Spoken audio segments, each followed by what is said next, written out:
BNP একটু দুর্বল, বিএনপির প্রতিদ্বন্দ্বী দলগুলি কিন্তু একটু সবল, তারা অতি বিশেষ সক্রিয় এই সোশ্যাল মিডিয়াতে বা ডিজিটাল মিডিয়াতে, তারা কিন্তু আপনাদের চেয়ে বেশি সবল, শক্তিশালী, এটাও আমি নিশ্চিত করি।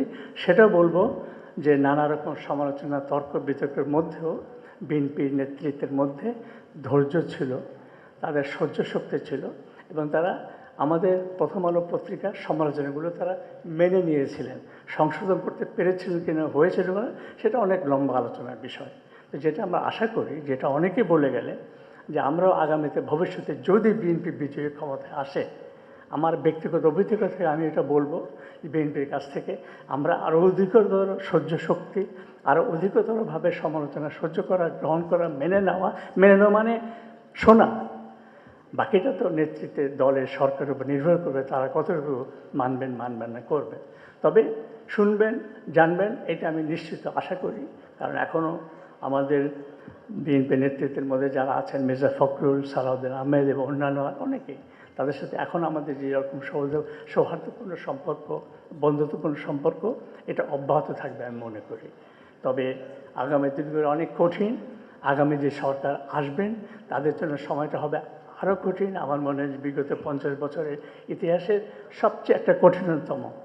এখনই অনেকে এই প্রশ্ন তোলেন, বিএনপি কি পারবে? এত জটিলতা, এত কঠিন, এত সমস্যা তৈরি হয়েছে বিগত 50 বছরে, 20 বছরে, 16 বছরে। এটাকে বিএনপি নেতৃত্ব পারবে কি না? 3 বছর পারবে, 4 বছর পারবে, কে এমন কথা বলে 2 বছর পারবে। তাহলে কী হবে? তাহলে দেশের আরেকটা ভয়ঙ্কর বিপদের মুখে আমরা পড়ে যাব। আমরা ভয়ঙ্কর একটা যাত্রা হবে, যেখান থেকে আমাদের বের হওয়া কঠিন, যার লক্ষণ ইতিমধ্যে আমরা এখনই দেখতে পাচ্ছি। যে শক্তি উত্থান ঘটেছে, যে শক্তি প্রকাশ্যে যে ধরনের বক্তব্য তারা দিচ্ছেন, যে ধরনের কার্যক্রম তারা করছেন, এবং যে ধরনের কর্মকাণ্ড হয়েছে, যেভাবে সারা দেশে একটা মপতন্ত্র তৈরি হয়েছে, যুক্তি তর্কের বাইরে গিয়ে এবং কোনোরকম চিন্তা চেতনার বাইরে গিয়ে, এবং বাংলাদেশের যে ভিত্তিমূল, যার পক্ষে বিএনপি শক্তিশালী অবস্থান নিয়েছে, 71-এর মুক্তিযুদ্ধ এবং স্বাধীনতা এবং গণতন্ত্র এবং নির্বাচনের মধ্য দিয়ে ক্ষমতার পরিবর্তন, এটাই একমাত্র সমাধান সকল অনৈক্য, বিভেদ, বিরোধ, সংকট থেকে বের হয়ে আসা। আমি আশা করব বিএনপির সাম্প্রতিক সময়ে যে বক্তব্য, যে অবস্থান, রাজনৈতিক অবস্থান নিয়েছেন, এটা যদি তারা অব্যাহত রাখে, এই নীতিতে, এই অবস্থানে যদি শক্তিশালী থাকেন এবং তারা যদি অগ্রসর হয়ে যান, যদি তারা নির্বাচনে বিজয়ী হয়, সরকার গঠনের পরে অবস্থানে থাকেন, তাহলে আমি মনে করব সেটাই হয়তো আমাদের জন্যে নতুন করে আশাবাদ হওয়ার এবং গণতন্ত্র পথের, যাত্রার পথের একটা সম্ভাবনা আমরা দেখতে পারব, যেটা আমরা অনেকটাই হারিয়ে ফেলেছি। আমরা মুখে অনেক স্বপ্নের কথা বলি, অনেক সম্ভাবনার কথা বলি, কিন্তু আসলে যেটা মতিউর রহমান চৌধুরী বলে গেছেন, দেশ বিভক্ত হয়ে গেছে।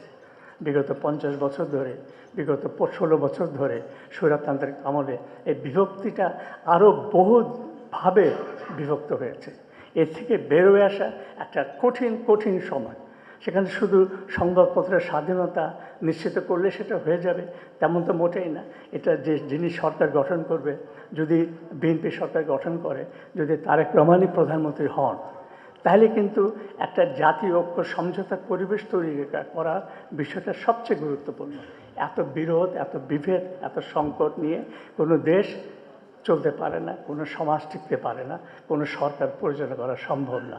সেটা সবচেয়ে বড় দায়িত্ব, এবং সেটা করতে গেলে অবশ্যই আপনাকে সমালোচনা শুনতে হবে। সেখানে অবশ্যই সংবাদপত্রের কথাও আপনাদেরকে শুনতে হবে। আমি সংবাদপত্রের পক্ষে একচেটিয়া সব ভালো কথা বলবো না। সংবাদপত্র সবসময় আমরা ভালো করতে পারি সেটা না। আমাদের মধ্যে বিভেদ আছে, বিরোধ আছে, সমস্যা আছে, এবং অনলাইন এবং ডিজিটাল এবং ফেসবুক এবং ইউটিউব ইত্যাদির মধ্যে দিয়ে সারা জগৎ, সারা দুনিয়াতে বাংলাদেশে একদম ছিন্ন ভিন্ন বিভক্ত হয়ে পড়েছে। একটা বিপজ্জনক অবস্থা তৈরি হয়ে গেছে। কোনটা বিশ্বাস করবো, কোনটা বিশ্বাস করবো না, নিজেরই বিভ্রান্ত হয়ে যায়। সে জায়গাতে আপনারা সরকার, আপনারা দল যদি সরকার করেন, আপনারা যদি দল, ইতিমধ্যে আপনারা কিন্তু বিরাট আক্রমণের মুখে। সেখানে বিএনপি একটু দুর্বল, বিএনপির প্রতিদ্বন্দ্বী দলগুলি কিন্তু একটু সবল, তারা অতি বিশেষ সক্রিয় এই সোশ্যাল মিডিয়াতে বা ডিজিটাল মিডিয়াতে, তারা কিন্তু আপনাদের চেয়ে বেশি সবল, শক্তিশালী। সেটাও কিন্তু আপনাদের জন্য একটা বড় চ্যালেঞ্জ। এআই একটা চ্যালেঞ্জ। আগামী নির্বাচনে সব কিছুর কিন্তু ব্যবহার হবে। তার প্রতিরোধ করা, তার থেকে নিজেকে রক্ষা করা, এটা একটা বড় চ্যালেঞ্জ। আশা করি আপনারা সেদিকে নজর রাখবেন, চেষ্টা করবেন এবং সবাই মিলে আবার নতুন করে একটা দেশ, সময় পরিবর্তন, নতুন লক্ষ্যে যাত্রা এবং নতুন বাংলাদেশ গড়ার যে স্বপ্নের কথা বলি, খুবই কঠিন। আমি তেমনভাবে খুব আশাবাদী না, তাও আমি আশাবাদী হতে চাই যে আবার নতুন করে আমরা শুরু করি। আমার বয়স নেই, শফিক রহমানের এখনও বয়স আছে। শফিক ভাইয়ের দেখেন কি সুন্দর জামা পরে আসছে, রঙিন লাল রঙের, হলুদ রঙের জামা ছাড়া কিছুই পরেন না। তো সবাই ভালো থাকেন, সবাইকে শুভেচ্ছা, সবাইকে ধন্যবাদ।